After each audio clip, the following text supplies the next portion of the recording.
Bien, bien, entonces vamos a hacer la presentación de Nicolás Casanseu. Bueno, él es periodista, documentalista, letrista, conferencista, traductor e intérprete. Es descendiente de oficiales del ejército del zar, exiliados de Rusia después de la revolución bolchevique y de la guerra civil.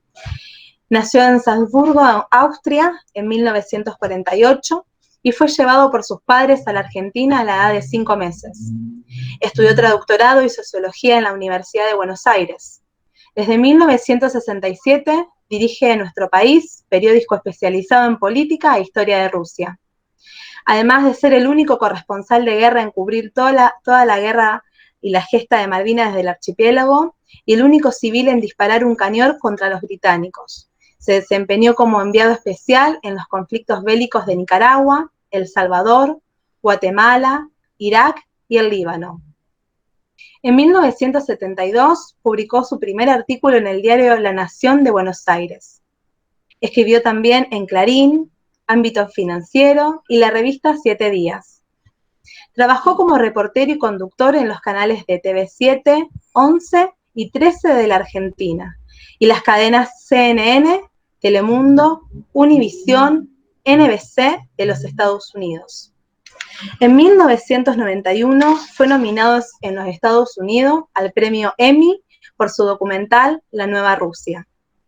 Ha publicado 2 libros sobre la Guerra del Atlántico Sur, Malvinas a sangre y fuego, de 1982 y ampliado en 2012 y 2015, y La Pasión según Malvinas, del 2018. Con el trovador santafesino Carlos Longoni creó más de una treintena de canciones dedicadas a distintos episodios de la gesta de Malvinas. Entre otros reconocimientos, fue condecorado con la medalla del Congreso Argentino a los combatientes de Malvinas y con la Orden a los Servicios Distinguidos, otorgada por el Ejército Argentino. En el 2016 fue nombrado miembro honorario de la Asociación Argentina de Pilotos de Caza. En el 2017 publicó el libro El zar y la revolución, y en el 2018 Las claves del verdadero amor.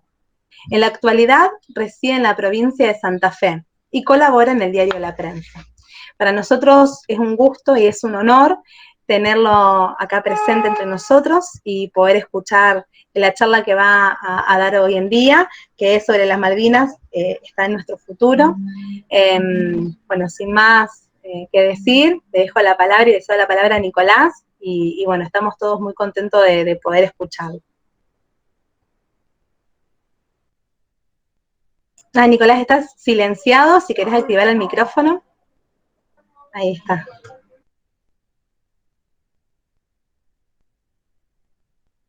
No, sigue silenciado. Ahí estamos, ahora sí. Bueno, muchas gracias.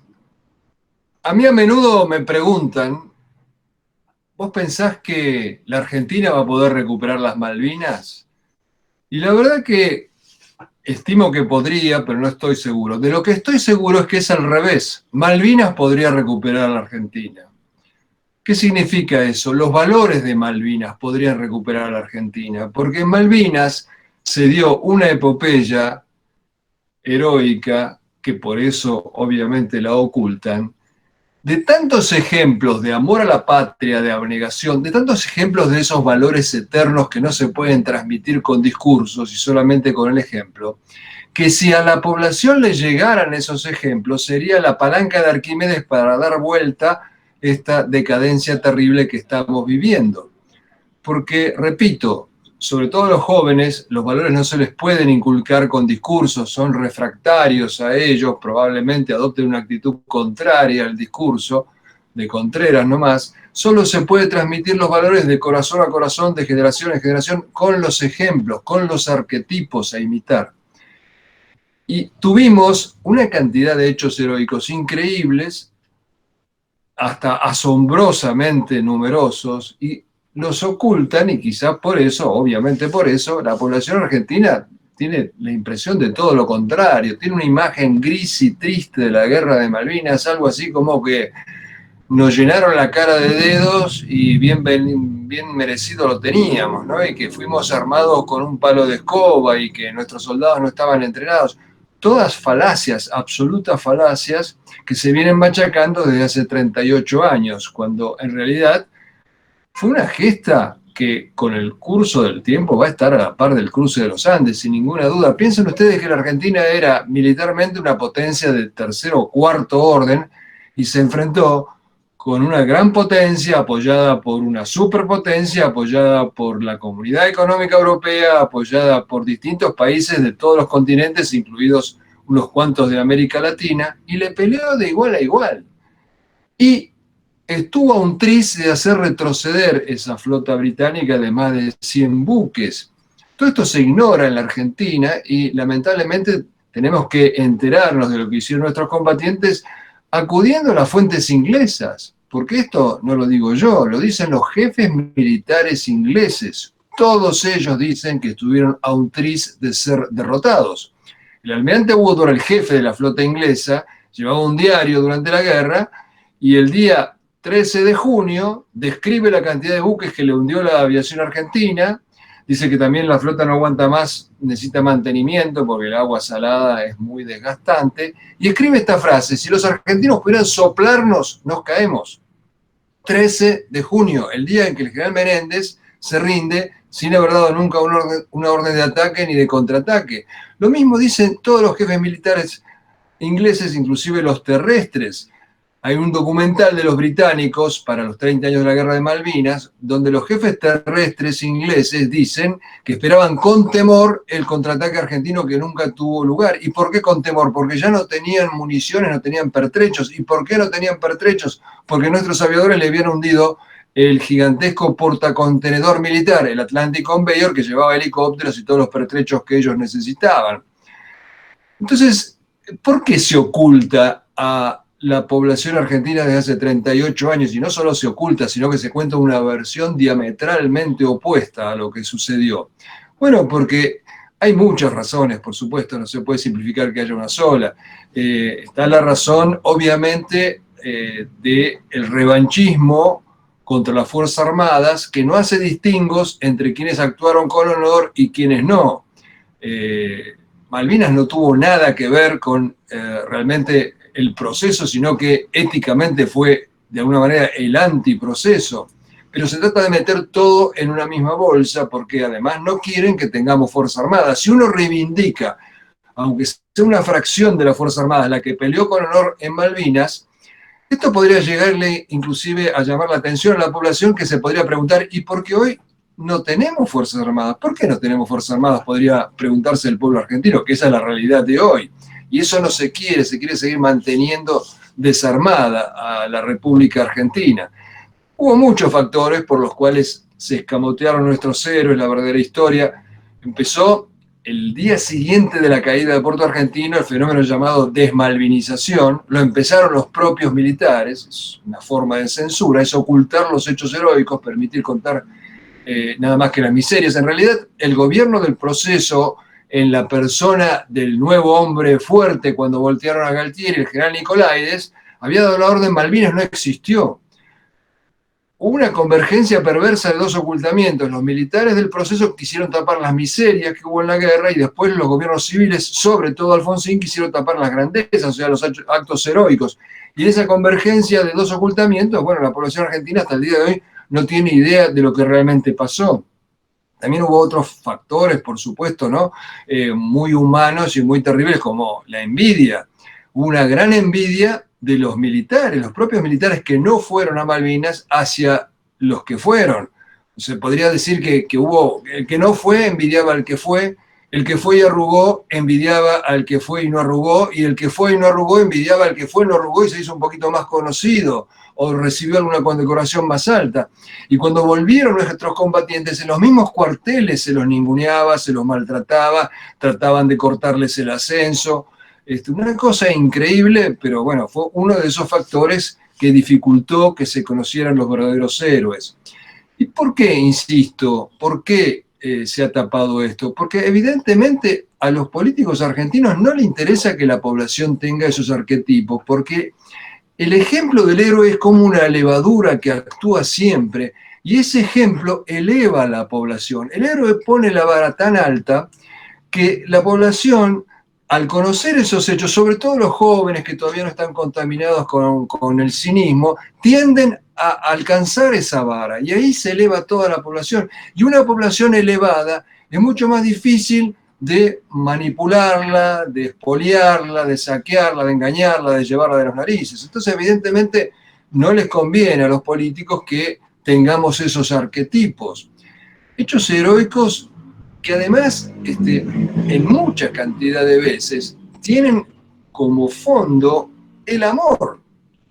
Bueno, por empezar, el amor al país, ¿no es cierto? Por supuesto. Nosotros, si pudiéramos inculcarle a la población, contagiarla del amor al país que tenían nuestros combatientes de Malvinas, el país cambiaría, porque lo que falta al país es amor al país. Y si hubiera amor al país, hasta la corrupción bajaría porque uno no le roba a lo que ama. Pero bueno, esto evidentemente se quiere impedir que se conozcan hechos heroicos basados en el amor, que es el amor, claro, uno diría el amor a la patria, pero el amor a la patria es un concepto tan elevado, tan hermoso, que hasta se torna un poco abstracto, ¿no es cierto? El amor a la patria en una guerra, en defensa del territorio, ¿en qué se manifiesta? En el amor al soldado que está a la derecha, al soldado que está a la izquierda, el amor al camarada. Amor en realidad es el más excelso, según el Evangelio de San Juan. El Evangelio de San Juan, Cristo dice, no hay mayor amor que el de aquel que da la vida por sus amigos.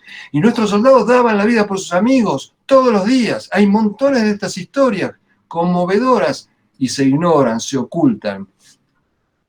Yo estaba el 1 de mayo en el aeropuerto después de 2 bombardeos de aviones ingleses, vinieron los cañoneos de las fragatas, nos estaban pegando muy duro y en determinado momento aparecieron 3 puntitos sobre nuestras cabezas, cruzaron, eran una escuadrilla de aviones argentinos, como caballería que llega al rescate al último momento, atacaron los buques que nos estaban cañoneando y uno de esos buques se fue humeante.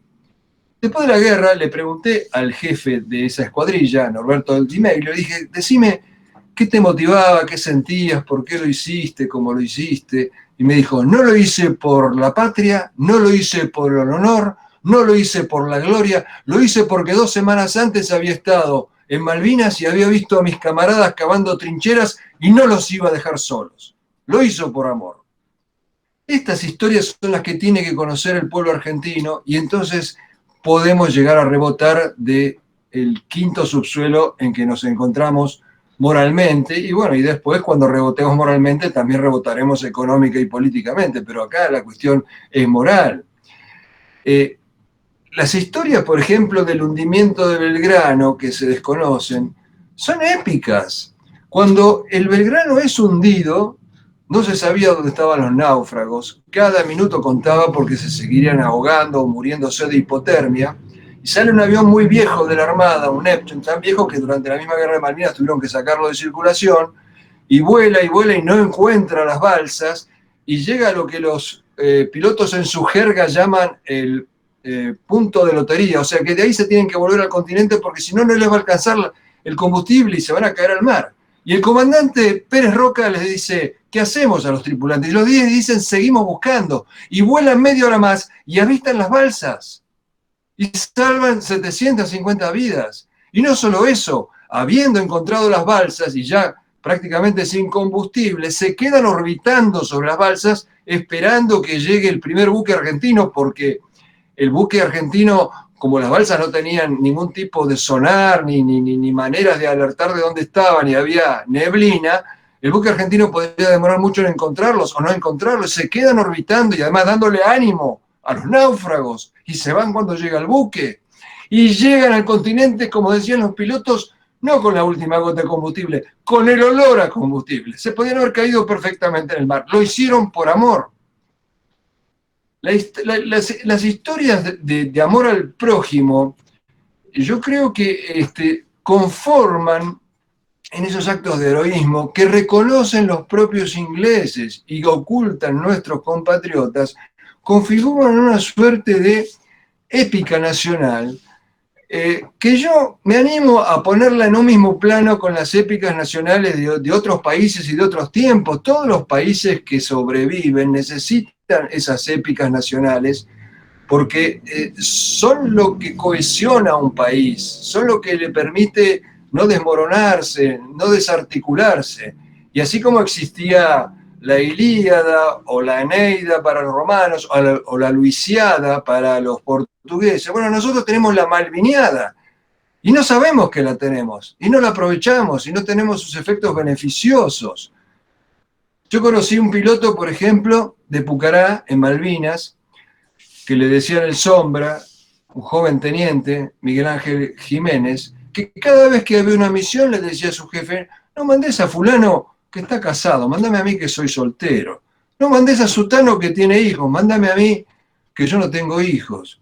Y así salió un 28 de mayo en una misión y no volvió, por amor al camarada. Estas historias que tenemos las han trocado por historias de miseria, por historias de totalmente fabuladas.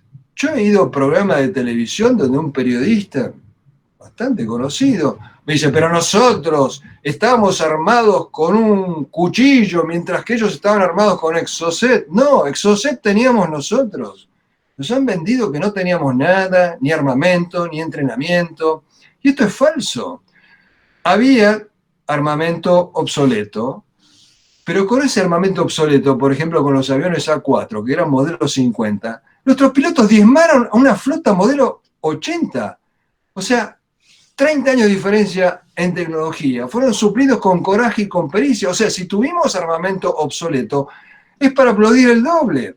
Pero además teníamos armamento obsoleto y al mismo tiempo armamento de última generación. Los aviones superestándar con los Exocet eran el último grito de la tecnología.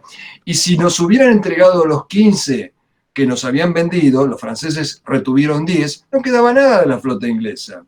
El sistema antiaéreo argentino, Skyguard, era el mismo que tenía Suiza en ese momento. Y nosotros teníamos, por ejemplo, lanzamisiles portátiles Blowpipe, de fabricación inglesa. Y aquí viene un tema interesante, ¿no? Entre las muchas ideas, fuerzas falaces con las que nos han bombardeado y nos bombardean, está esto de que fue una guerra de la democracia inglesa contra la dictadura argentina. Y nadie se para a pensar, perdón, la democracia inglesa, ¿y con quién fue aliada la democracia inglesa en la guerra de Malvinas? Con ese gran demócrata que fue Pinochet. O sea, una hipocresía total. Los ingleses no podían decir, era políticamente incorrecto, vamos a la guerra para recuperar nuestra colonia. Decía, vamos a la guerra contra la dictadura argentina, aliados a Pinochet.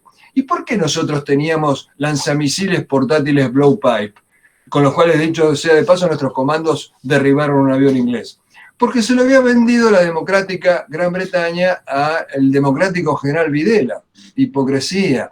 Nos han vendido de que nosotros mandamos chicos a la guerra, y se machaca que mandamos chicos a la guerra. La gente tiene la impresión de que fueron unos pobres niñitos dignos solamente de lástima. Nadie se para a ver los hechos puros y duros. ¿Qué edades tenían nuestros soldados? 18 y 19 años. Nos guste o no nos guste a los padres, es la edad de todos los combatientes de todas las guerras de la historia de la humanidad y mucho más jóvenes aún. Y los ingleses tenían soldados de 17 años y de 16. Yo en mi canal de YouTube tengo un video donde un jefe militar inglés dice que la mayoría de los tripulantes de los buques ingleses tenían 17 años. Pero nosotros lloriqueamos porque supuestamente mandamos chicos a la guerra.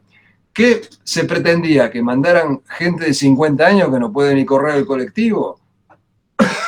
Los jóvenes, repito, lamentablemente, pero es así, siempre han sido los mejores combatientes.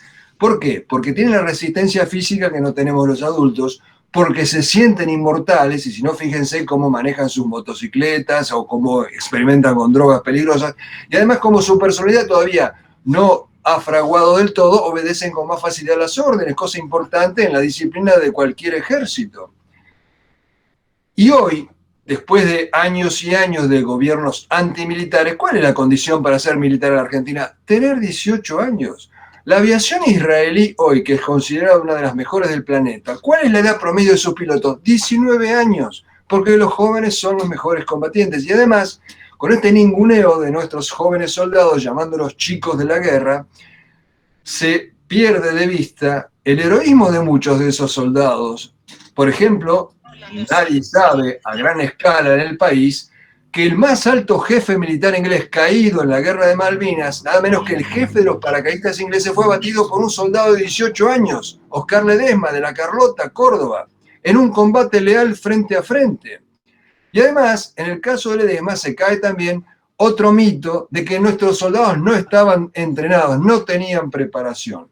A la guerra fueron dos clases de soldados. La clase 62 tenía un año de entrenamiento. La clase 63, a la que pertenecía Oscar Ledesma, tuvo 2 meses de entrenamiento. Pero el soldado siempre es el reflejo del jefe. Y como Ledesma tenía un jefe, de esos que dicen jefe por la gracia de Dios, un líder, el teniente Esteves, que murió en combate, él a esos soldados de 18 años los convirtió en un puño de hierro en 2 meses, porque además, analicemos, ¿no? Nosotros somos muy crédulos los argentinos. ¿Hace falta un doctorado en física cuántica para ir hasta el cajón del munición, sacar el obús y acercárselo al suboficial que lo va a disparar desde el cañón? Por supuesto que no, pero siguen machacando con esto de los chicos de la guerra. Han hecho un libro y después una película que se muestra en todos los colegios, todos los años se repite, y que es una película mentirosa, porque cualquier retrato parcial es mentiroso. Media verdad es una mentira completa. Nos han dicho, por ejemplo, hasta el cansancio, ¿cómo mandamos soldados del cálido norte a pelear en el sur helado? Existe una cosa que se llama aclimatación. Nuestros soldados tuvieron 2 meses de aclimatación. Si no fuera posible mandar a soldados de distintas latitudes a pelear, explíquenme cómo los alemanes del gélido norte de Europa pelearon en el Afrika Korps en la Segunda Guerra Mundial, y cómo pelearon además, o cómo los cartagineses del cálido norte de África cruzaron los Alpes con sus elefantes. Bueno, una mentira tras otra, una mentira tras otra. Una de las más, digamos, letales, pero letales en el sentido de que ocasionó muertes, es que fuimos a la guerra por un general borracho. Se repite todos los días, hasta en los libros de historia aparece. Yo hice una pequeña investigación. Galtieri no era alcohólico. Tengo muchas pruebas de que no era alcohólico, pero es muy fácil para un periodista. Le sacás una foto con una copa en la mano. Galtieri además tenía una voz medio aguardentosa, tenía modales torpes, pero sobre todo tenía hipertensión arterial. Lo dicen sus ayudantes. A veces tenía 140, 200 y andaba mal. Entonces, uno agarra eso, ya está, alcohólico. Yo le pregunté al almirante Anaya después de la guerra si Galtieri era alcohólico y me dijo, mire, en la reunión del comité militar, mientras Viola se tomaba 4 whisky, Galtieri se tomaba 1. El alcohólico era Viola, pero no interesa Viola para ser ensuciado, interesa ensuciar la gesta de Malvinas. Se ha inventado lo del alcoholismo de Galtieri porque ridiculiza la guerra. No hay gesta épica si fuimos porque un día un general se despertó borracho, como dicen todos los días. Yo una vez voy a una radio de Paraná y me entrevista un periodista y me dice, vos sabés que tenés razón en esto de que Galtieri no era alcohólico. Y le digo, ¿y vos cómo sabés? Yo era el chofer personal. He hablado con gente, por ejemplo, un piloto, Carlos Neme, que era asistente del jefe de la Fuerza Aérea, iba a llevarle papeles a Galtieri a las 11, 12 de la noche, hora en que un alcohólico está regalado, nunca lo vio alcoholizado. Y tengo en el libro mío, uno de mis libros, yo lo repito esto, no era alcohólico, pero se quiso ridiculizar la gesta, y esto literalmente mató a muchos combatientes. Los soldados que volvieron de la guerra con heridas físicas y mucho peor en las heridas del alma, que los dejaron abandonados, que los ningunearon, que no dieron apoyo psiquiátrico, psicológico, no le daban trabajo, encima le dijeron, estúpido, fuiste a la guerra por un general borracho, es el camino al suicidio. Y se sostiene, aunque no hay cifras muy fidedignas, de que se han suicidado ya más soldados de los que murieron en combate. ¿Por qué? Porque al decirles esto, le han quitado sentido al sufrimiento. En vez de darles una palmada, gracias muchachos por defender a la patria, les han hecho esto, que es realmente una mentira asesina. Y fundamentalmente ha quedado en la población argentina esta idea de que nosotros fuimos los agresores. No, nosotros no fuimos los agresores. Esa es otra idea fuerza falaz. Muchas veces estas ideas fuerzas fueron impulsadas por la propaganda británica, y les voy a decir por qué. Porque nosotros, cuando la Argentina juzgó a los miembros de la Junta Militar de Malvinas por la Guerra de Malvinas y los condenó, tanto el jefe del tribunal, Horacio Catani, como el fiscal acusador, el famoso Moreno Campo, los dos en sus dictámenes dijeron que fue una guerra en defensa propia. Los ingleses les conviene aparecer como agredidos y así planearon el conflicto de Malvinas, que eso es una cuestión fundamental para entender. La Argentina, gobernada por militares que no fueron capaces de declararle una guerra abierta al terrorismo marxista, y hicieron la barbaridad que hicieron, jamás esos generales hubieran tenido el coraje de una guerra contra Inglaterra y menos contra toda la OTAN. Si no se entiende que cayeron en una trampa justamente los ingleses, no se puede entender Malvinas. Lo único planificado fue el 2 de abril, porque estaban convencidos, porque se tragaron ese anzuelo de que después se negociaba, se repartían el petróleo, lo que sea, y no se llegaba a la guerra. Porque Inglaterra, con sus aliados, quería construir esa base militar poderosísima que ahora tienen, la fortaleza Falklands, para lo cual necesitaban una provocación argentina, lo que se llama en lenguaje diplomático el casus belli. Porque las únicas guerras políticamente correctas del siglo XX eran las guerras de defensa. Entonces, le hacen creer a la Junta Militar de que se podía hacer un toco y me voy, y después vienen con todo. La sorpresa para los ingleses nunca fue el desembarco argentino, fue la reacción de la aviación argentina. ¿Por qué los ingleses y sus aliados querían montar esa fortaleza? Ubiquémonos en el 82, Guerra Fría. Desde el 75 no había más bases de la OTAN en el Atlántico Sur, había cerrado la base en Sudáfrica. Malvinas se considera que tiene 7 veces en sus alrededores la cantidad de petróleo que tiene el Mar del Norte. Había que asegurarse la explotación de petróleo, asegurarse el cruce interoceánico, porque una bomba o un buque encallado en el Canal de Panamá y los dos océanos quedan incomunicados. Y sobre todo asegurarse la proyección a la Antártida, que es el último gran recurso de agua potable y de minerales del planeta. Yo hace unos años, bastantes, entrevisté al coronel Jorge Leal, que fue el primer argentino que llegó caminando al Polo Sur. Y el coronel Leal me decía, sin Malvinas no hay Antártida. Y están apuntando a la Antártida a tal punto que ya han bautizado el sector antártico argentino con el nombre de Tierra de la Reina Isabel. Para garantizar todo eso es que mandaron los 114 buques de la flota. Y además había factores concomitantes. Más bajo de popularidad, pensaba que una guerra facilonga le iba a devolver popularidad, lo logró, la guerra no fue nada fácil. Hay un libro de un jefe militar inglés que se llama No Picnic, no fue un picnic para ellos.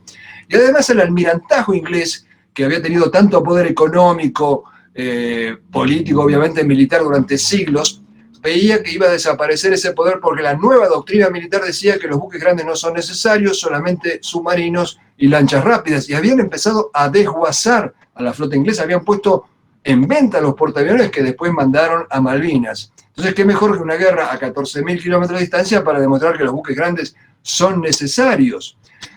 Todo esto explica la absoluta falta de iniciativa de la Junta Militar en llevar una guerra. Nosotros no perdimos la guerra por los soldados de 18 años, la perdimos por los generales de 50 que nunca se jugaron. Si uno va a la guerra, el 2 de abril retomamos las islas y el 3, 4, 5 mandamos oleadas de barcos con todo lo que se falta para defender, no hicieron nada de eso. Por eso mandaron tropas bisoñas, por eso mandaron al principio muy poco armamento. Si no se entiende eso, no se puede entender Malvinas. Cuando el general Galtieri se da cuenta de que ha caído en una trampa y que los ingleses vienen en serio, le dice a su ministro de Defensa Frugoli, saquemos las tropas de las islas. Y Frugoli le dice, no podemos, la gente nos cuelga en Plaza de Mayo. Esto me lo contó el sobrino del ministro Frugoli, porque se ha mezclado los tantos como que la guerra de Malvinas fue una cuestión de los militares. No, si no hubiera sido por los civiles, prácticamente no hubiera habido guerra. Ustedes vayan al video donde Galtieri sale al balcón, el 10 de abril. Cada vez que Galtieri decía yo presidente, lo silbaban. Y cada vez que decía presentaremos batalla, era ovacionado. La gente hizo clara diferencia entre la causa nacional Malvinas y el gobierno de turno. Recuerden que cuando se rinden los generales sin haber dado nunca una orden de ataque ni de contraataque, de nuevo la masa se lanza a Plaza de Mayo, insulta a los generales. El pueblo quería seguir defendiendo Malvinas. Durante toda la guerra de Malvinas se cocinó, se tejió, se donó plata para apoyar el esfuerzo bélico argentino. Una cosa que se ha olvidado y o se ha ocultado es que 200.000 civiles se anotaron de voluntarios para ir a pelear en Malvinas y no los dejaron ir. Más allá de los voluntarios que como hongos brotaban en toda Latinoamérica, Bolivia, 20.000 voluntarios, en España, porque el mundo veía que era una causa justa, era David contra Goliat. Y ahora todo esto se ha tergiversado, los combatientes siguen sin ser reconocidos en su mayoría, y los gobiernos de cualquier signo siguen sin utilizar esta verdadera palanca de Arquímedes que podría cambiar la realidad de Argentina. Supongo que esto vale como introducción. Si ustedes quieren hacer alguna pregunta, va a ser más interesante el debate y me presto a él. Nicolás, ¿te puedo hacer una consulta? Mariano Olmedo. ¿Cómo no? Buenas tardes. Vos también fuiste como víctima de la desmalvinización. Fuiste, en cierta medida, fuiste parte de aquellos como condenados por no hacer nada, en realidad, por defender a la patria, por estar en ese momento. ¿Qué reflexión te merece la actitud de mucha gente que ha tenido contigo y hoy que de a poco te has ganado un lugar y has podido decir tu realidad? La gente se informa por internet, lee. Por ejemplo, yo tengo un hijo de 16 años sin que yo le haya inculcado nada, ha visto todas las documentales y ha leído libros y ha leído tu libro, y él solo me dice, papá, esto no fue como lo cuentan en el cole. ¿Qué sentís vos? ¿Sentís qué sería bueno para vos hoy? O sea, que te llegue un reconocimiento en el sentido de todo lo que pudiste informar. Mira, antes que nada, yo no me considero víctima, ¿no? Porque la Argentina es un país complicado y bueno, hay que pagar un precio, pero yo lo pago contento el precio. Por supuesto que la pasé mal, pero si me dan la máquina del tiempo, vuelvo corriendo al 82 y hago exactamente lo mismo, porque tengo conciencia histórica. Tuve la oportunidad de estar codo a codo con nuestros soldados, una guerra noble, limpia, por una causa justa. Es un privilegio que no tiene precio. Sí, la pasé mal, me calumniaron, me tuve que ir a trabajar al exterior, pero escúchame, si a San Martín lo echamos del país prácticamente y lo reivindicamos 50 años después de haberlo echado, y 27 años después de que se hubiera muerto, ¿qué podemos esperar nosotros los simples mortales? Es hasta casi natural. Yo para mí lo que quisiera, no sé si lo voy a conseguir, vengo abogando durante muchos años por ello, es tener un programa de televisión donde lo único que quiero es mostrar estas historias de arrojo y amor de nuestros combatientes, que estoy seguro que tendrían un rating fabuloso. No se ha hecho nunca en la Argentina, pero ningún gobierno de ningún signo parece estar interesado. Eso es lo que me gustaría. A mí lo que me gustaría es que haya una buena película de Malvinas, una película de guerra, sin política, una película de acción, que podría ser un parteaguas en la Argentina, porque una buena película, talentosa y honesta, podría cambiar esa visión triste y gris que tenemos los argentinos de Malvinas. En Rusia, por ejemplo, hace unos años apareció una película sobre un almirante anticomunista de una guerra civil, Kolchak, que fue fusilado por los comunistas, y fue como un reverberón terrible para los rusos que de repente descubrieron que había otra realidad. Eso es lo que yo realmente a eso aspiro. Y no me siento una víctima, me siento un bendecido de Dios por haber estado en Malvinas.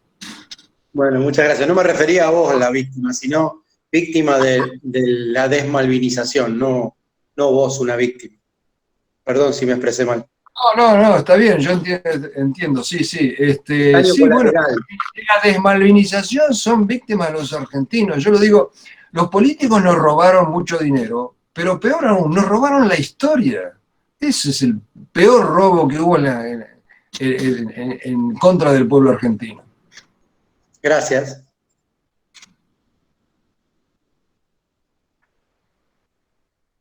¿Alguna otra pregunta o objeción o lo que sea? Ahí Carlos quiere poder participar, que levantó la mano, le damos la palabra, y Ariel Glaser después. Nicolás, bueno, ante todo, gracias por esa síntesis tan rica en contenido. Vos le dedicás en tu libro Malvinas a Sangre y Fuego un capítulo llamado Los héroes como política de Estado. Y uno sueña con ver eso como decisión del Ministerio de Educación de la Nación. ¿Podrías reflexionar un poquito sobre los héroes como política de Estado? Si bien algo dijiste en la introducción, pero creo que eso ya es, al menos yo lo veo así, como una deuda de los civiles hacia nuestros héroes, ¿no? Sí, bueno, es lo que dije al principio, ¿no es cierto? Los héroes son los garantes de la supervivencia del Estado. Hay una especie de apotegma que dice que los estados sobreviven mientras hay una cantidad de X de héroes en ellos, y si esos desaparecen, desaparece el Estado. Y la Argentina no está muy lejos de desaparecer, porque es normal que los estados débiles desaparezcan. ¿Cuántos estados que hemos conocido ya no figuran más en los mapas? Hoy la Argentina sigue existiendo como nación solo porque Chile y Brasil no opinan lo contrario. El día que Chile y Brasil digan no va más, no va más, y no tenemos manera de conservar la nación porque está absolutamente de rodillas. Yo no sé si creo que lo comento en el capítulo ese. Yo digo,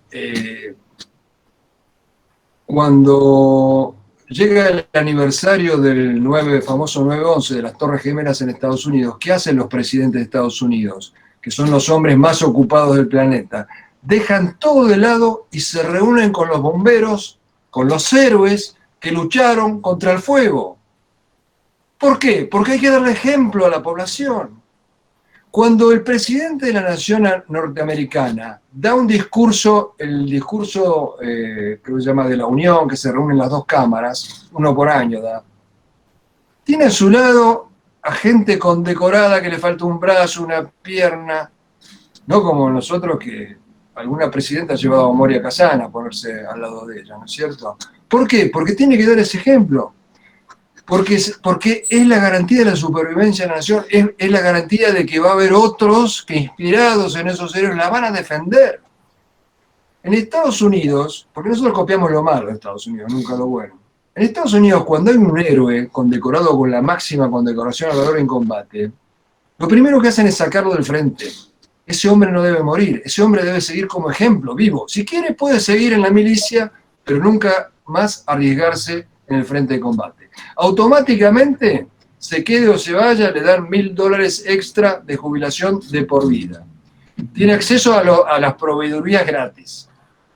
Pasaje de avión gratis. Sus hijos pueden entrar a las escuelas militares de élite sin examen de ingreso. Y si se le cruza un general, al del soldado de 18 años, héroe, soldado raso, o se le cruza al presidente de Estados Unidos, el presidente le tiene que hacer la venia al soldado. Y así siempre tienen guerreros para defender a su país. Lamentablemente, nosotros hemos perdido, bueno, todo hemos perdido, tenemos todo cabeza abajo. Por ejemplo, un pergamino poderosísimo para encontrar trabajo en Estados Unidos es la experiencia en combate. En la Argentina, a los soldados de 18 y 19 años que venían orgullosos con su papelito de soy veterano, no les daban trabajo, hasta que se avivaron y dejaron de mostrar el papelito. Y entonces miraba el año de nacimiento y si era 62, 63, no le daban trabajo. En Estados Unidos es todo lo contrario. Al que sirvió en la milicia le dan universidad gratis, que es carísima en Estados Unidos. Al que sirvió en la milicia tiene prioridad para entrar obviamente al Ministerio de Defensa, pero también al Departamento de Estado. Equivale a una maestría haber estado en combate. Se los honra a los militares. Hay una anécdota, bueno, después de la tormenta en el desierto, la guerra de Estados Unidos contra Irak, la primera, el comandante, el general Schwarzkopf, cuando se retira, lo nombra presidente de la Coca-Cola. ¿Cuántos presidentes norteamericanos hubo que fueron veteranos de guerra o candidatos a presidentes? John Kerry, que ahora tiene de nuevo un cargo muy importante en el nuevo gobierno, electo, John Kerry hizo una campaña que perdió para presidente. Toda la campaña estaba basada en los 4 meses cuando él sirvió en Vietnam. Yo tengo un amigo, uno de los comandos de Malvinas, se llama Martiniano Duarte. Su hijo quería pelear. Entonces se anota en el colegio militar y se da cuenta al rato que la Argentina no va a pelear. Él quería pelear. Entonces renuncia al colegio militar y se va a enrolar en la Legión Extranjera Francesa. Pelea en Afganistán, pelea en Irak, se saca todos los gustos.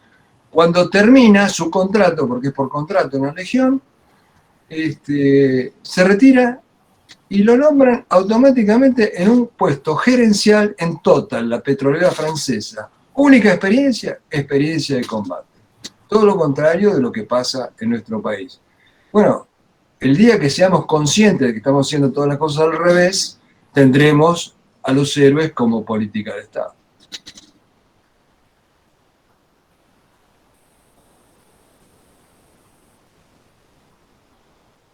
Ariel, no sé si querés hablar vos y después le damos la palabra a Ezequiel Romano. Hola, sí, quiero aprovechar ahora que paré el auto y estoy enchufado en una pared para que no se me acabe la batería.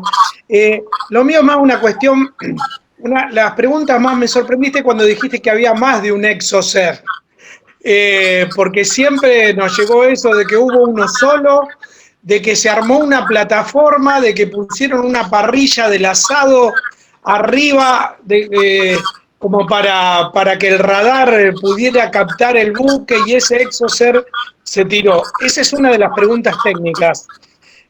La otra, tengo un pariente muy cercano que fue reincorporado, pero no llegó, estuvo acá en tierra, y él veía después que había, por ejemplo, tanques de guerra con los que él se había entrenado acá y que no estaban allá en Malvinas. Luego alguien me comentó que no lo llevaban porque se enterraban o había mucho barro. Eso es así, tal cual. Entonces las dos preguntas, este tema de cuántos exoser, que me habían dicho que era uno, y si es verdad eso de que no llevaron todo el armamento por una cuestión de que se apantanaban. No, es cierto, la superficie del terreno en Malvinas es turba, es como una esponja, uno pisa y sale agua, o sea que los tanques no eran para esa superficie. En cuanto a los exocet, bueno, hay distintos tipos de exocet. Nosotros le habíamos comprado a Francia 15 exocet para los aviones superetandar y 15 aviones superetandar. Francia nos había llegado a entregar 5 aviones y 5 misiles, y cuando empieza el conflicto, no solo se niega a entregarnos los otros 10 y 10, sino que no nos da los manuales para armar ese sistema de armas. Y nuestros ingenieros lo descularon por sí mismos. Por eso nosotros combatimos con 5 exocet que eran aire-mar. Pero existen también los exocet que son mar-mar. Nosotros teníamos en los buques otro tipo de exocet. Y la gran proeza tecnológica fue la que vos te referís, que fue bajar un exocet mar-mar y convertirlo en tierra-mar, llevarlo a Malvinas, instalar lo que humorísticamente quien lo hizo llamó instalación de tiro berreta, ITB, instalación de tiro berreta. Pero no era nada berreta, porque como se habían acostumbrado las fragatas a bombardearlos de noche porque sabían que los pilotos no podían atacarlos de noche, se acercaron como siempre lo hacían y la Glamorgan recibió el misilazo de este ITB, de esta instalación de tiro berreta. Me sacaste la duda, mil gracias. Bueno, ahora le damos la palabra a Ezequiel y podemos leer unas preguntitas que están en el chat. Buenas tardes, Nicolás. Te habla el capitán Romano. Hola. Sí, ¿qué tal? ¿Me escuchás? Sí. Habla el capitán Romano. Yo fui segundo jefe de la Policía Militar 181 con Berazay en Puerto Argentino. Tengo muchos amigos. Bueno, yo vivo en Rosario ahora, y bueno, mi tarea como segundo jefe de la PM fue fundamentalmente tratar a los kelpers, así que bueno, tuve mucho tiempo en eso. Nos veíamos seguido en las calles de Puerto Argentino. Un poco completando la respuesta a Ariel, nuestro ejército utilizó apenas el 15% de su poder de combate, de su poder de fuego, el ejército. Porque a partir del día 3, como bien dijiste, fue una sucesión de improvisaciones, con lo cual nuestro ejército no tuvo capacidad ni posibilidad de trasladar el poder de fuego que realmente tenía en el continente, independientemente de que además tuvo que proteger su frontera con Chile, dado la posibilidad del ataque de Chile. Con lo cual, nuestro poder de fuego apenas no alcanzó a ser ni el 15% para el ejército de lo que llegó a Malvinas.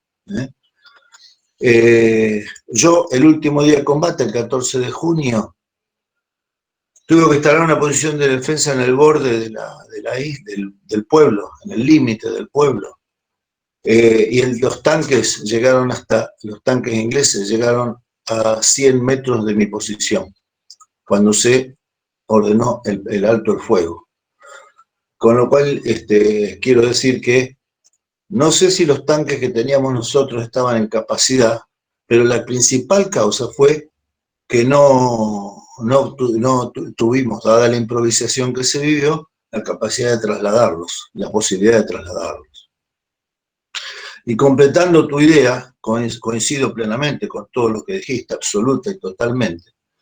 Podría agregar que Malvinas del 82 fue la última gran rebelión de nuestra patria. Hemos sido un país rebelde desde el 1806, y 1982 fue la última rebelión. Hoy estamos pagando las consecuencias, no tenemos más fuerzas armadas, no tenemos más posibilidades de reaccionar, no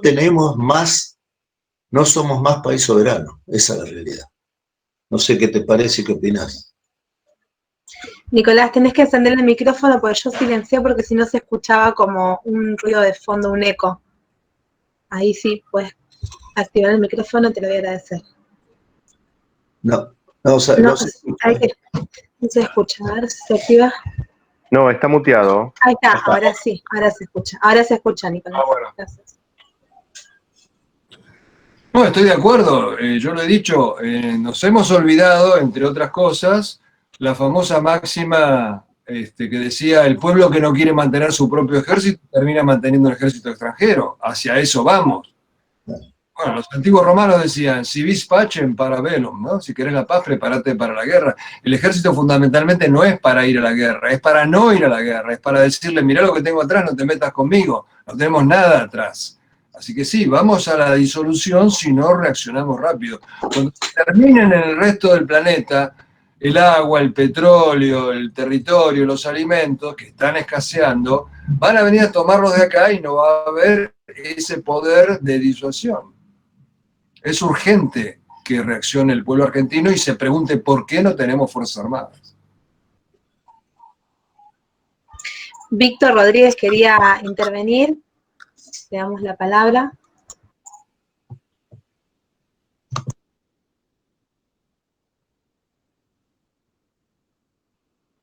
Víctor está muteado. Si quiere activar el micrófono.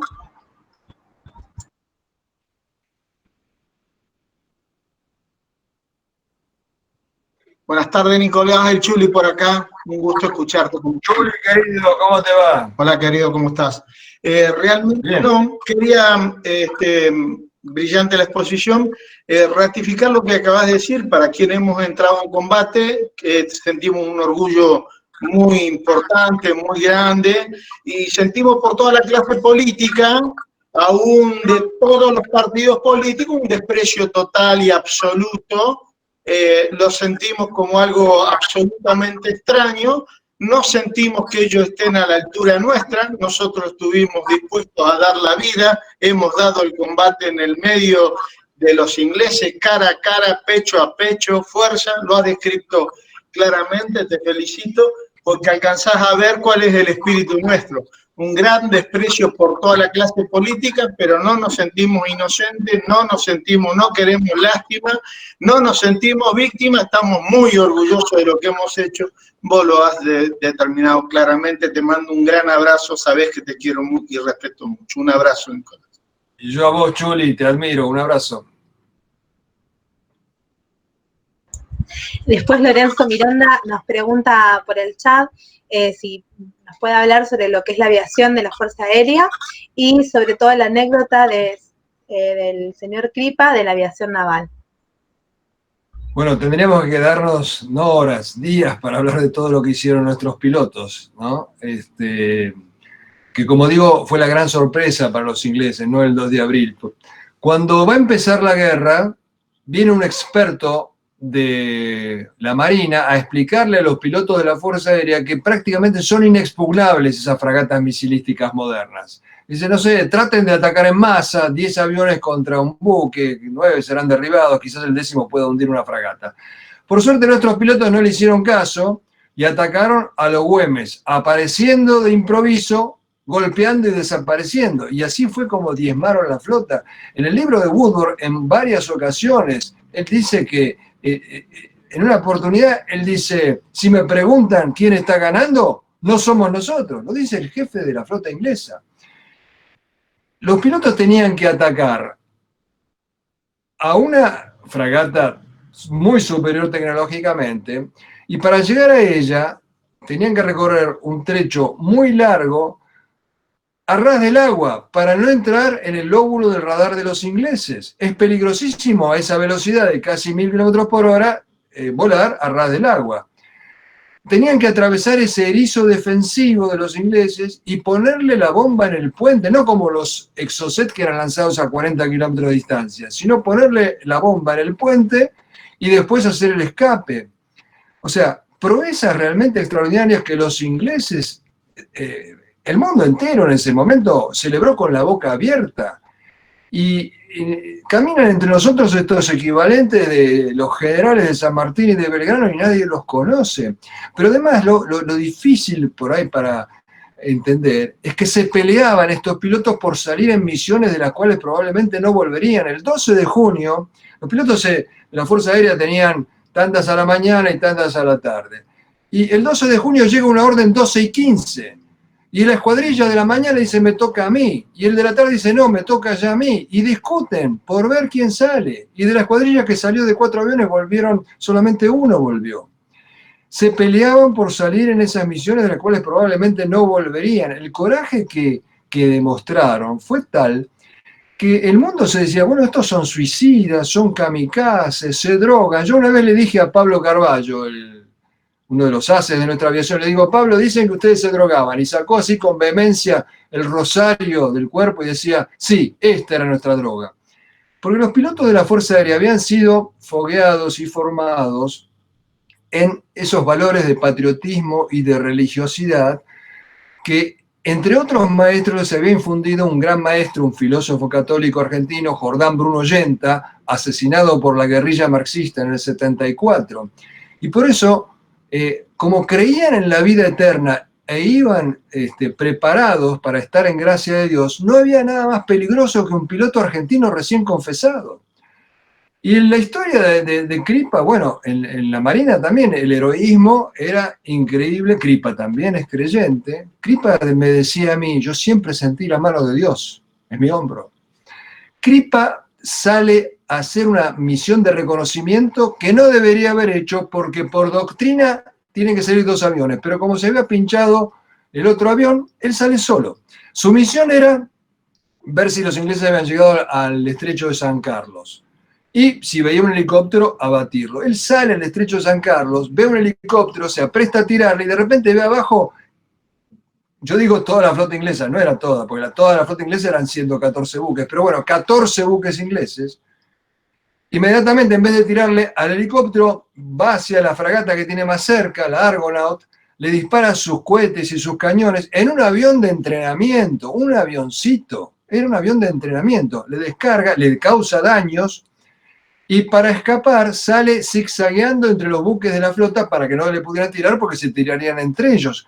Sale de la zona de peligro y dice, pero no me van a creer, necesito llevar más información, más exacta. Y vuelve a meterse en la boca del lobo y en el anotador que tenía en la rodilla, como tienen todos los pilotos, va dibujando en un croquis la disposición de los buques de la flota mientras le estaban tirando con todo. Vuelve a Puerto Argentino gritando, le hice mierda a la fragata, le hice mierda, preparen armamento que vuelva a salir. No lo dejan salir porque ese avioncito no era para salir a atacar una fragata. Para redondearles la idea de lo que era Owen Crippa, cuando ya no podían salir a volar esos aviones, él le da la orden a los mecánicos de que caven trincheras. Y viene un jefazo y le dice, Crippa, ¿qué le pasa? ¿Qué está haciendo? Estoy cavando trincheras. ¿Para qué? Vamos a recibir a los ingleses fusil en mano, dice Crippa. No, usted está loco, mire que yo voy a sacar la banderita blanca ya pronto. Entonces Crippa lo que saca es su pistola Colt, se la pone en la cabeza y dice, tiene 2 segundos para irse o es hombre muerto. Esa era la madera de la cual estaban hechos nuestros pilotos.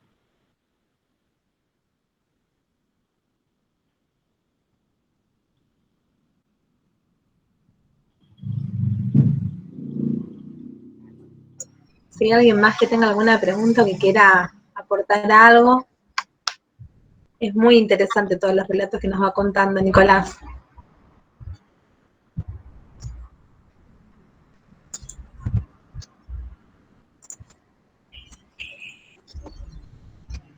Todos van coincidiendo en el chat.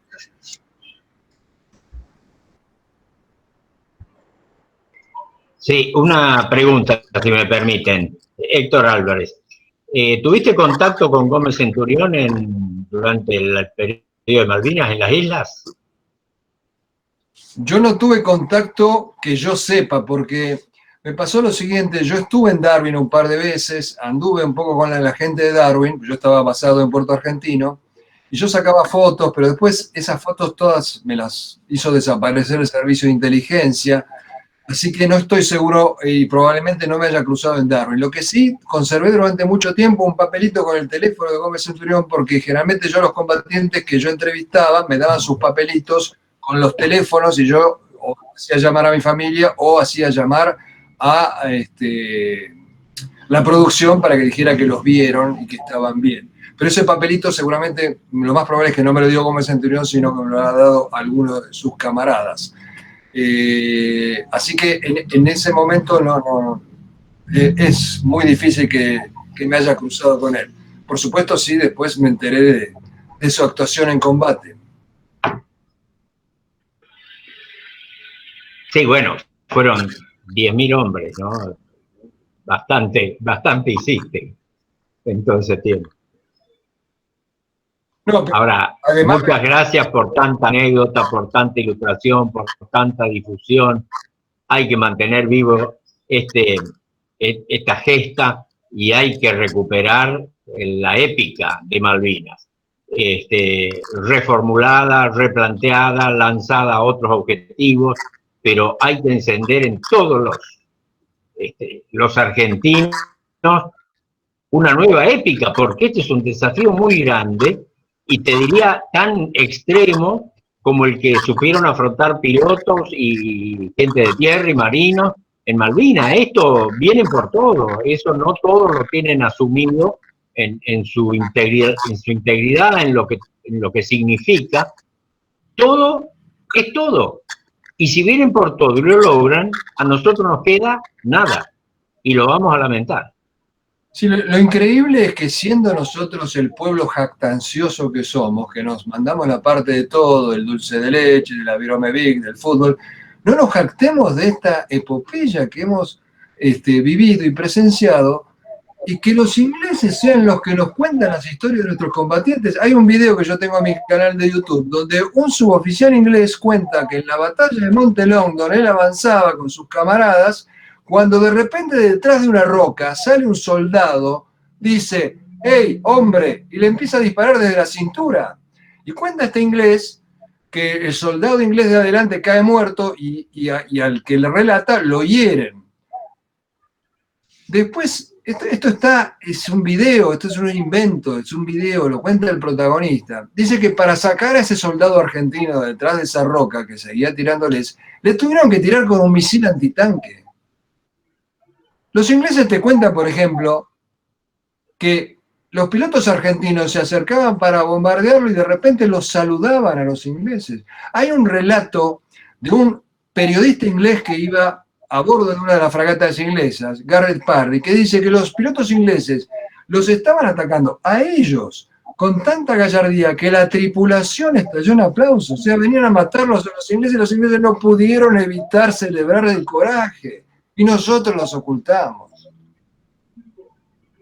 Yo cuando era oficial instructor tenía un libro que se llamaba Reflejos del Pasado, de Josué Igarzábal, que tenía anécdotas de la conquista del desierto, de la guerra de la independencia, y a mis soldados todas las noches les leía una anécdota. Espero que los oficiales actuales, los oficiales instructores actuales en las unidades, hagan lo mismo con las anécdotas de Malvinas.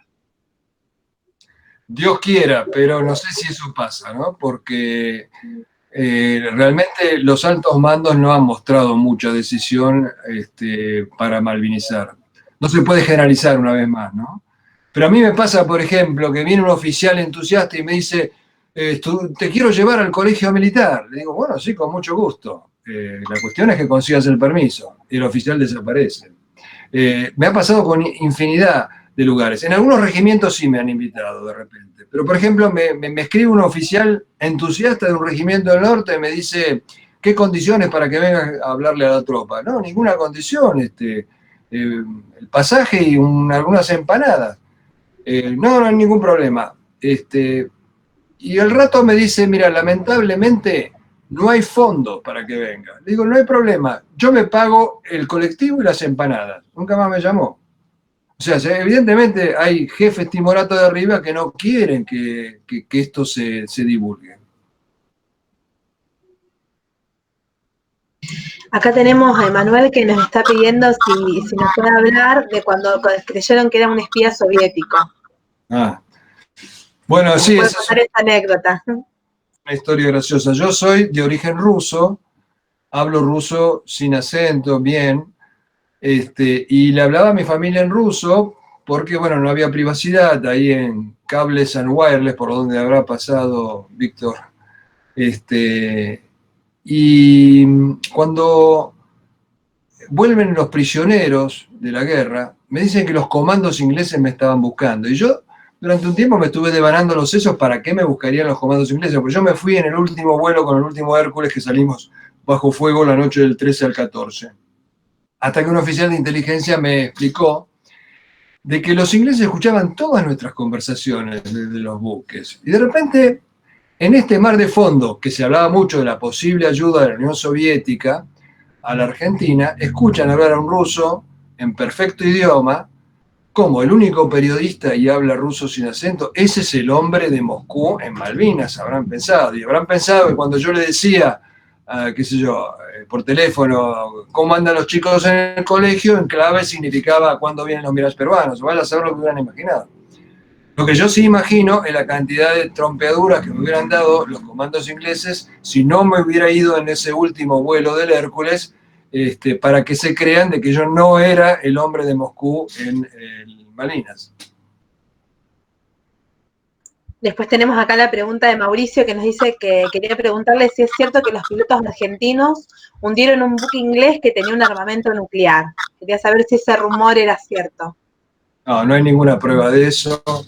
En realidad, toda esta cuestión del armamento nuclear es más bien también acción psicológica y propaganda derrotista. Porque es increíble. Yo posteo en mi canal de YouTube todos los testimonios absolutamente convincentes de los jefes militares ingleses que dicen que estuvieron a punto de perder la guerra. ¿Y qué hacen nuestros compatriotas? Muchos, lamentablemente. Dicen, bueno, pero igualmente después perdíamos porque nos tiraban la bomba atómica. Primero es historia contrafáctica, o sea, es fantasía, no sabes. Si no sabes, ¿por qué tenés que decir esto derrotista que igualmente estamos de antemano condenados al fracaso, o sea, a la bomba atómica? Pero que además es una estupidez, No tiraron la bomba atómica en el canal de Suez, no la tiraron en la crisis de misiles de Cuba, no la tiraron en Afganistán, en Irak, y la van a, no, en Corea, y la van a tirar, y además sobre Córdoba, en la guerra de Malvinas. Absurdo. Los ingleses son muchas cosas, pero no son estúpidos, se hubieran convertido automáticamente en los parias del mundo. Además, Estados Unidos no se lo hubiera permitido. Nosotros somos el patio trasero de Estados Unidos, no hubiera permitido que quedara radioactivo su patio trasero. Es más, se sabe que Estados Unidos le puso la condición a Inglaterra de que no actúe en el territorio continental. Bueno, no, muchos argentinos siguen machacando, yo les digo que son casandras contrafácticas. Hay como un goce perverso de decir que igualmente íbamos a perder. Bien. Después, Cristian nos pregunta de los libros, volvemos a repetir los nombres: Malvinas, Sangre y Fuego, de 1982, ampliado en el 2012 y 2015, La Pasión según Malvinas, del 2008, El zar y la revolución, que fue publicado en el 2017, y Las claves del verdadero amor, en el 2018. Y nos pregunta dónde lo puede conseguir, no sé si vos, Nicolás, podés decirnos. Bueno, los publicó Editorial Argentinidad, suelen estar en librerías como Jenny, Ateneo, Cúspide, pero además están en Mercado Libre, pero además cualquier librería los puede pedir a la distribuidora Alberto Luongo, una distribuidora que inmediatamente a cualquier librería de cualquier lugar del país se lo manda, la distribuidora Alberto Luongo. Perfecto. Bien, y bueno, queremos pedir si nos puedes hacer un cierre final, de una reflexión final para ir terminando con esta charla, que fue tan movilizante, y que apreciamos mucho. Bueno, yo estoy absolutamente convencido de que en 100 años nadie va a saber quién fue Macri o quién fue Kirchner. Bueno, Kirchner quizás sí por la magnitud del saqueo, pero realmente nadie se va a acordar de los presidentes argentinos contemporáneos, y todo el mundo va a saber los nombres de nuestros héroes, porque esos sí van a estar con letras de oro escritos en los libros de historia. Dentro de unas décadas, quizás mucho menos de lo que pensamos, Malvinas va a estar a la par como epopeya del cruce de los Andes. Y todo aquello que se usaba para disminuir Malvinas, por ejemplo, qué tontería meterse con la OTAN, dentro de ese lapso de tiempo va a ser qué agallas meterse con la OTAN. La cuestión es cuándo va a pasar esto. Yo estoy absolutamente seguro que un día Malvinas va a explotar en nuestro país, va a haber malvinomanía. La cuestión es que sería bueno que los veteranos estén vivos todavía para ese día. Entonces yo le digo a los veteranos, a Chuli, a Romano, que hagan dieta, ejercicio, pilates, yoga, y lleguen al 50 aniversario, ¿no? Porque como a San Martín lo reivindicaron después de 50 años, que lleguen al 50 aniversario y quizás ahí realmente sean reivindicados en su debida dimensión. Aunque me olvido que además para eso él se tuvo que morir. Muchachos, ustedes no se mueran nunca. Carlos, si nos querés decir unas palabras. Bueno, en nombre de NOS Santa Fe, estamos muy agradecidos, Nicolás, por este enriquecedor aporte. Respondiste sobradamente al título de la charla, porque yo sabía que ibas a interpretarlo enseguida, porque yo de alguna manera lo tomé de tus textos, de que Malvinas está en nuestro futuro. Es cuestión de la decisión política de los argentinos, no solo del gobierno que esté de turno. Hoy precisamente en Rosario, en Barrio Belgrano, no sé si alguno se enteró, se hizo un mural de homenaje a un soldado que estuvo en Malvinas. Ese mural lo hizo pintar la esposa con motivo de un aniversario, y llamó a unos chicos, ella es docente, llamó a unos chicos de la escuela, fueron con la bandera, y Canal 3 mostró la nota del homenaje, que además le hace una entrega de una foto de él en Malvinas, pero todo lo hizo la esposa. Pagó el mural, llamó a los chicos, les dio la bandera, como docente pudo llevar abanderado, escolta, a su marido. Yo creo que esto también habla de la épica de Malvinas en nuestro pueblo. que no solamente defiende las dos vidas, sino que tiene un sentimiento malvinero. Lo que pasa es que tenemos una pata encima que no nos deja salir, que nos sofoca. Pero tal vez la multiplicación de estas pequeñas acciones sea la manera de resistir hasta que, como vos decís, Nicolás, venga esa malvimanía, que se haga pública y que los políticos, como a veces son tan calculadores miserablemente, la puedan recoger. Pero creo que es desde el pueblo, desde donde se tiene que gestar. Ya que está aquí el Chuli, por ejemplo, no solamente está haciendo el cruce de los Andes desde hace 20 años, y eso es una muestra de gesta también hacia San Martín y los soldados de Malvinas, como cuando se pintó el mural en Calle España, que también lo hicieron en homenaje a los 44 del submarino San Juan. Quiero decir que hay pequeñas acciones desde nuestro pueblo, y eso es, creo yo, el espíritu de Malvinas en el 2021. Y hoy vos lo viniste a reafirmar. Van a ser las pequeñas acciones coordinadas, amalgamadas, la resistencia y la esperanza. Creo que ese es el balance de esta hermosa charla que hemos tenido, y de corazón te lo agradezco. Y en nombre de nos también, un abrazo muy grande. Un abrazo, muchas gracias y hasta cualquier momento. Saludos. Agradecemos mucho, Nicolás, y a todos los que se sumaron a participar hoy. Muchas gracias a todos. Спасибо. На здоровье. До свидания. До свидания. Un aplauso, vamos a darle un aplauso a nuestro héroe, a todos los que